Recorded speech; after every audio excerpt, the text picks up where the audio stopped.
Hello दोस्तों, स्वागत है आपका स्पार्क कोचिंग सेंटर में। तो गाइस, आज की वीडियो में हम पढ़ने वाले हैं पॉलिटिकल साइंस 12th क्लास की, जिसका चैप्टर नंबर है 6 और इसका नाम है आपका पर्यावरण और प्राकृतिक संसाधन। तो मैं आपको बता दूं कि इससे पहले हमने और भी वीडियोस करवा दी हैं इस चैप्टर की, साथ ही साथ प्लेलिस्ट बना दी है और डिस्क्रिप्शन में उस प्लेलिस्ट का लिंक भी दे दिया है, तो आप वहां से हमारे साथ जुड़ सकते हैं। ठीक है, साथ ही साथ मैं आपको बता दूं कि हमारे द्वारा यहाँ पर लगभग स्पोकन इंग्लिश का कोर्स भी करवाया जा रहा है, तो आप वो भी कर सकते हैं। साथ ही साथ आप 11th-12th की अगर आप चाहते हैं कि मैं पॉलिटिकल साइंस करूं, तो आप यहां से 11th और 12th दोनों की कर सकते हैं।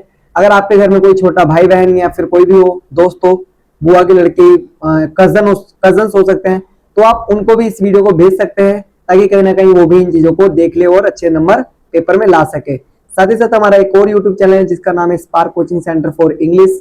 आप वहां से भी हमारे साथ कनेक्ट हो सकते हैं, क्योंकि हम वहां पर सिर्फ इंग्लिश सिखाते हैं। ठीक है, तो आइए आज की वीडियो स्टार्ट करते हैं। महत्वपूर्ण जानकारी, ठीक है, मतलब कुछ ऐसी चीजें जो हमारे लिए जानना बहुत ज्यादा अहम है, जरूरी है। तो देखिए, प्राकृतिक संसाधन वह संसाधन है जिनका हम उपयोग करते हैं, जैसे पेट्रोल, धातु, मिट्टी, रेत इत्यादि। मतलब प्राकृतिक संसाधन क्या है? जो प्रकृति द्वारा हमें मिला है। ठीक है, चाहे वो जल हो सकता है, चाहे पेट्रोल हो सकता है, चाहे कोई धातु हो सकती है, चाहे रेत हो सकती है, चाहे वो हवा हो सकती है, मतलब कुछ भी जो भी एक तरीके से संसाधन के रूप में यूज होते हैं, वो हम क्या बोलेंगे?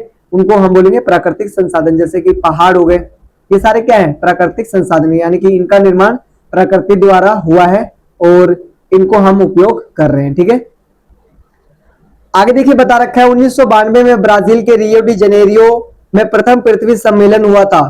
कब हुआ था भाई? 1992 में हुआ था। और कहां पर हुआ था? ब्राजील में। और रियो डी जनेरियो एक शहर है, ठीक है, उसमें हुआ था। ठीक है, ब्राजील की राजधानी है रियो डी जनेरियो। तो यहां पर हुआ था कब? 1992 में। ये आपका 1 मार्क्स का क्वेश्चन पेपर में आता है, तो आप जरूर याद कर लीजिए ताकि आपको कोई भी प्रॉब्लम ना हो। आगे दिखा रखा है, ऑस्ट्रेलिया में विश्व का पहला बांध विरोधी आंदोलन हुआ। मतलब कि जो बांध को बनाने के लिए जो आंदोलन था ना, मतलब कि ना बनने देना, वो कहां पर हुआ था? सबसे पहले वो हुआ था ऑस्ट्रेलिया में। ठीक है, आगे दिखा रखा है, ऊर्जा संरक्षण अधिनियम 2001 में पारित हुआ। कब हुआ? 2001 में। और 2001 में ही क्या हुआ था? वर्ल्ड ट्रेड सेंटर पे हमला हुआ था। ठीक है, तो आप इसको इस तरीके से याद रख सकते हैं। आगे दिखा रखा है, एमनेस्टी इंटरनेशनल का संबंध मानवाधिकार की रक्षा से है।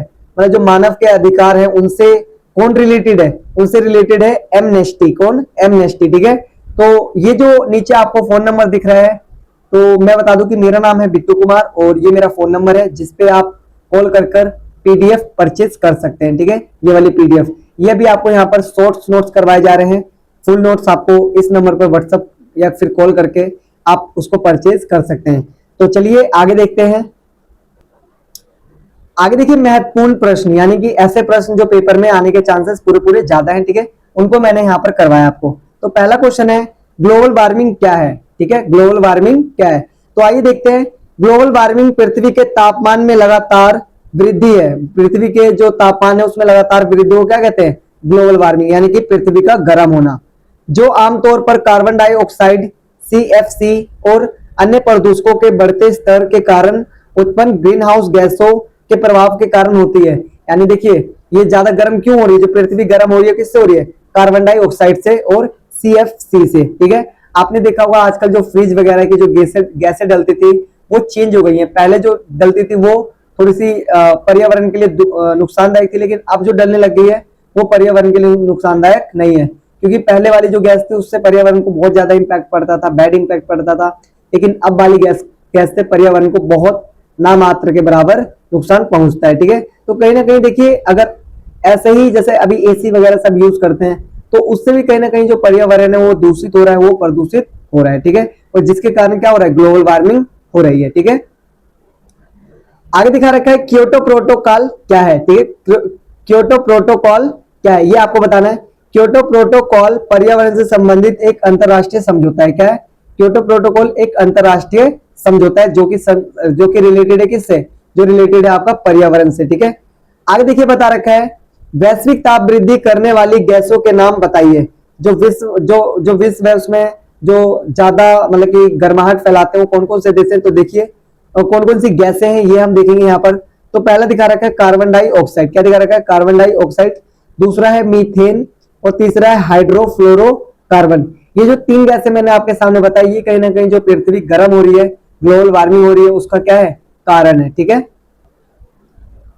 आगे बता कर फोर्थ क्वेश्चन, पर्यावरण निम्नीकरण से जुड़े हुए मसले मसले विश्व राजनीति का हिस्सा कैसे बन गए। ठीक है, जो पर्यावरण जो मुद्दे हैं वो किस तरीके से एक राजनीति का हिस्सा बन गए, ये हम जानते हैं। देखिए, पर्यावरण निम्नीकरण से जुड़े हुए मसले विश्व राजनीति का हिस्सा इसलिए बन गए क्योंकि नकारात्मक प्रभावों के अंतर्गत विश्व के सभी देश प्रभावित हो रहे हैं। यानी निम्नीकरण, किसी चीज में कमी आ जाना, जैसे पर्यावरण पहले ठीक था लेकिन अब क्या हो गया, दूषित हो गया है, तो इसका निम्नीकरण यानी इसमें घटाव हुआ है। तो इसमें बताया गया है कि इसको ना किस तरीके से हम एक राजनीति मसला बना सकते हैं। तो देखिए, कहीं ना कहीं किसको नुकसान है इससे, पर्यावरण को तो नुकसान है, साथ में हमें आपको भी नुकसान है। तो कहीं ना कहीं ये राजनीति मुद्दा बनेगा, नहीं बनेगा, बिल्कुल बनेगा। ठीक है, आगे देखिए दिखा रखा है, वैश्विक साझी संपदा से क्या अभिप्राय है। मतलब वैश्विक ऐसी साझी संपदा जिसका हम एक देश तो यूज कर सकता है लेकिन अन्य देश भी उसका यूज कर सकते हैं, मतलब उसमें किसी एक का अधिकार नहीं है। देखिए आंसर दिखा रखा है, वैश्विक साझी संपदा उन संसाधनों को कहते हैं जिन पर किसी एक देश का नहीं बल्कि पूरे वैश्विक समुदाय का अधिकार होता है। मतलब कि किसी एक समुदाय का नहीं होगा, जैसे किसी एक देश का नहीं, उसमें सभी का, सभी देशों का, सभी समुदाय का अधिकार होगा। ठीक है, इसे क्या कहते हैं, वैश्विक साझी संपदा।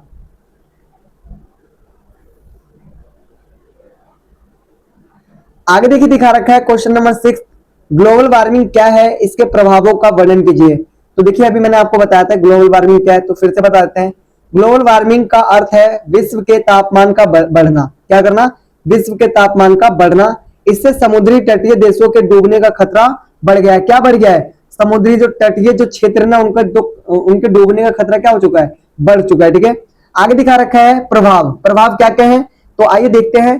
प्रभाव है आपका बच्चों, इसमें पहला दिखा रखा है, ग्लोबल वार्मिंग से पूरे विश्व के पर्यावरण को घातक नुकसान हुआ है। क्या हुआ है, ग्लोबल वार्मिंग से पूरे विश्व को एक घातक नुकसान हुआ है। आगे दिखा रखा है दूसरा क्वेश्चन, दूसरा आंसर, ग्लोबल वार्मिंग को अगर नहीं रोका गया तो विश्व के तटीय क्षेत्र समुद्र में डूब जाएंगे। जो विश्व के जो तटीय क्षेत्र है ना, जैसे कि भारत हो गया अपना, भारत में भी नीचे तटीय क्षेत्र है, पश्चिमी और पूर्व के, साथ ही साथ आपका श्रीलंका पूरा तटीय क्षेत्र से घिरा हुआ है।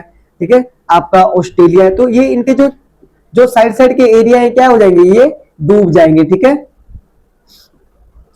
आगे दिखा रखा तीसरा, ग्लोबल वार्मिंग को रोकने के लिए अविकसित तथा विकसित देशों का सहयोग जरूरी है।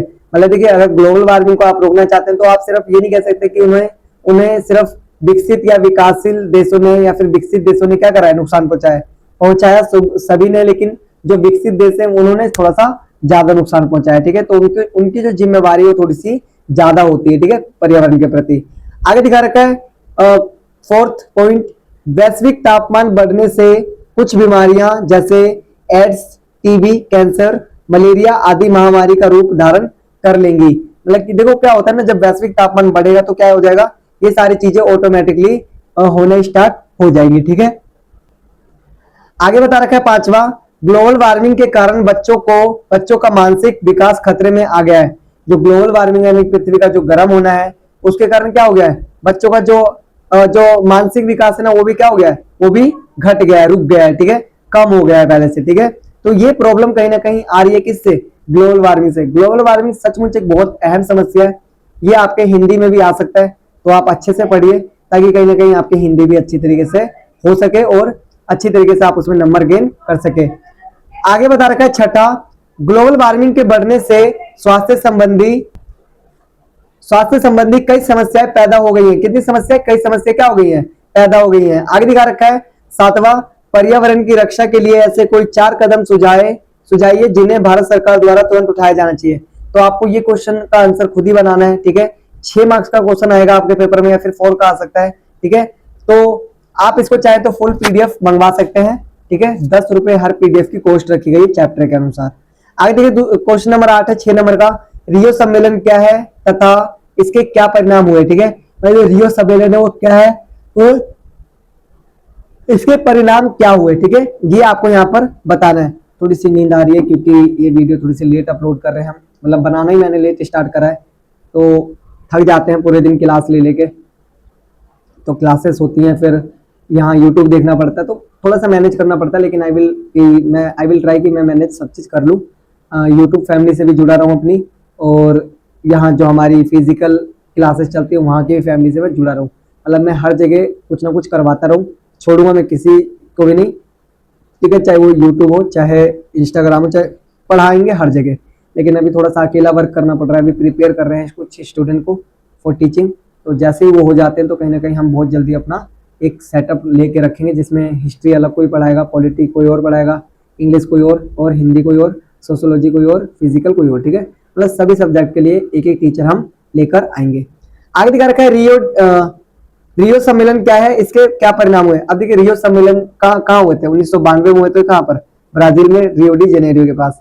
तो ये पूछ रहा है कि इसके क्या परिणाम हुए जब ये वाला हुआ रियो डी जेनेरियो में, तो इसके परिणाम क्या सामने निकल के आए, ठीक है, ये आपको यहाँ पर पॉइंट आउट करना है। और अगर आपको किसी को पीडीएफ परचेज करनी है तो 8178988103 पे आप कॉल करके पीडीएफ परचेज कर सकते हैं। तो गाइस आज के लिए इतना ही, मिलते हैं फिर नेक्स्ट वीडियो में एक अच्छी वीडियो के साथ, यूजफुल वीडियो के साथ। तब तक के लिए टाटा बाय बाय, जय हिंद, जय भारत।